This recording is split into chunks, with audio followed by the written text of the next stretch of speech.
sometimes when you execute a program, you will encounter some errors, right?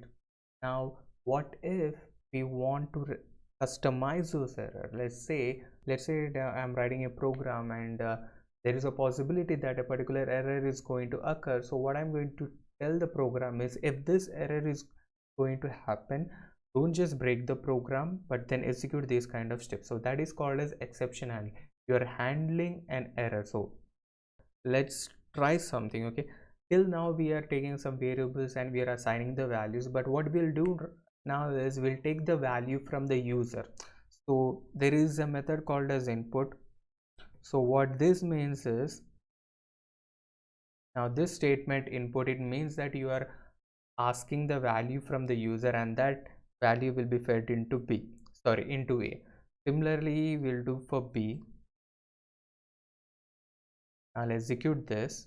Now you see here it is asking the number, so I'll give 1 and I'll enter. I'll give another 11 and I'll enter. So nothing happened because we just took the value and we did nothing here.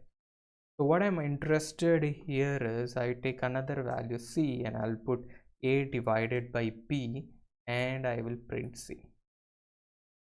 I'll execute this. I'll give 12 and I'll give 12 by 6, and it should be 12 by 2 is 6. And okay, there's an error here, right? So it's good. The error is okay. Now if you see here, this is string, right? So basically whatever you input, you give the data here, it is treating as a string. But then we are trying to do an operation which we can't do for a string, this by, right? The distribution is only for integers or for numbers. So what we have to do is we have to typecast it. We know how we can typecast is, right? This is very simple typecasting, right? So int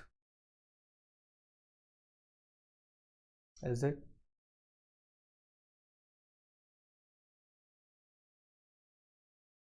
right? You see the result right here, right? Now let me run this one more time, and I'll give the first number as 2. I'll give the second number as 2 divided by 0, right? That's an error, right? Let's see what happens. If you see here, there is an error, and this is the error name actually, or you can say an exception, right? It says 0 division error, you cannot divide by 0. But I don't want this to happen. I don't want to break the program. So what I'll do is I'll try to handle this. So in order to do this, you'll have to use something called as try. Now whatever you put under this try block, if you put this statements under this try block, right? So whatever statements you put under this try block, if there is an error within this block, so there is an error here, right? So if there is an error, it will go to the next block called as except, right?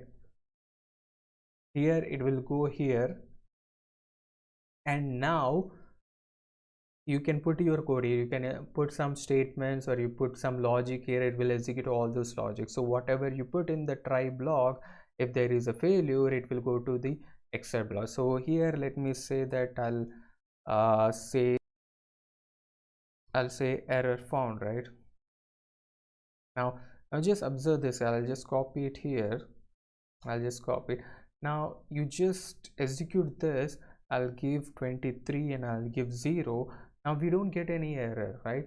So we have handled that exception. Now although it's 23 by 0 should be an infinite one and it should be an error, it goes to the except block and it finds this one. Now when we executed this, let's say let's execute this here, 0 3 by 0. Now it gives you the error name, right? So now this one except, right, it's not specific to any error. It says like whatever the error, it could be any error, whatever error you get, you just print this value. But I know that there is a possibility that this kind of error will come back, will occur, right? So what I'll do is I'll give it the name. I'll just say except for this error. So when this error comes, I will say divide by 0 error. So it will be easier to understand what error has occurred, because there could be multiple errors, right? So now that we know that there could be multiple errors, I can put multiple except statements here. I'll say except. Now when I don't specify the error name, which means that for any other errors apart from this one, you execute this statement, right? So I'll say print,